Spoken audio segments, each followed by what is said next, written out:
Haluut sä turpaas? Vieläkö täällä aherrat? No joo, mä teen petihommat ja jää aamuun roikkumaan. Jos sä juot on kaiken, niin sä et nuku koko yön. Mun pitää saada vähän piristystä.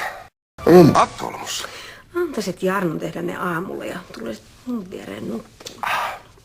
Ei se Jarno osaa. Se on musta mies. Uni tulee paljon paremmin, kun tietää, että se on juoppo.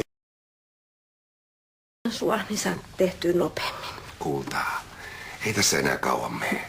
Mene sä vaan edeltä makuuhuoneeseen. Tuun ihan kohta sun kainalos. Voi mun oma ahkera kauppiaani. On susta niin hirveä ylpeä. Alkulämmittelyä.